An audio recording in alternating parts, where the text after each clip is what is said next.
ಭಾರತದ ಅದರಲ್ಲೂ ದಕ್ಷಿಣ ಭಾರತದಲ್ಲಿರುವ ಶಿಲ್ಪಕಲೆಗೆ ಸರಿಸಾಟಿ ಮತ್ತೆಲ್ಲೂ ಇಲ್ಲ. ಶತಮಾನಗಳೇ ಕಳೆದರೂ ಈ ಶಿಲ್ಪಕಲೆ ಜನರನ್ನು ಆಕರ್ಷಿಸುತ್ತವೆ ಎಂದರೆ ಅದರ అందಚಂದ ಹೇಗಿದೆ ಎಂದು ತಿಳಿಯಬಹುದು. ಅಂದಹಾಗೆ ಈ ಶಿಲ್ಪಕಲೆ ಇರುವುದು ಇಟಗಿಯಲ್ಲಿ. ಉತ್ತರ ಕರ್ನಾಟಕದಲ್ಲಿ ಇಟಗಿ ಹೆಸರಿನ ಅನೇಕ ಊರುಗಳಿವೆ. ಈ ಇಟಗಿ ಕೊಪ್ಪಳ ಜಿಲ್ಲೆಯಲ್ಲಿದೆ.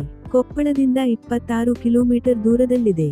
ಇಟಗಿಯಲ್ಲಿರುವ ಮಹಾದೇವ ದೇವಾಲಯವನ್ನು ಕ್ರಿಸ್ತ ಶಕ 1112 ರಲ್ಲಿ ಕಲ್ಯಾಣ ಚಾಲುಕ್ಯರ ದೊರೆ 6ನೇ ವಿಕ್ರಮಾದಿತ್ಯನ ಮಹಾಮಂತ್ರಿಯಾಗಿದ್ದ ಇಟಗಿಯ ಮಹಾದೇವ ದಂಡನಾಯಕ ಯುದ್ಧ ಜಯಿಸಿದ ಪ್ರತೀಕವಾಗಿ ನಿರ್ಮಿಸಿದ್ದಾನೆ. ದೇಶದಲ್ಲೇ ಅತ್ಯದ್ಭುತ ವಾಸ್ತುಶಿಲ್ಪ ಹೊಂದಿರುವುದರಿಂದ ಇದನ್ನು ದೇವಾಲಯಗಳ ಚಕ್ರವರ್ತಿ ಎಂದು ಕರೆಯಲಾಗುತ್ತದೆ.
ದೇವಸ್ಥಾನದ ಹಿಂಭಾಗದಲ್ಲಿ ಪುಷ್ಕರಣಿ ಇದೆ.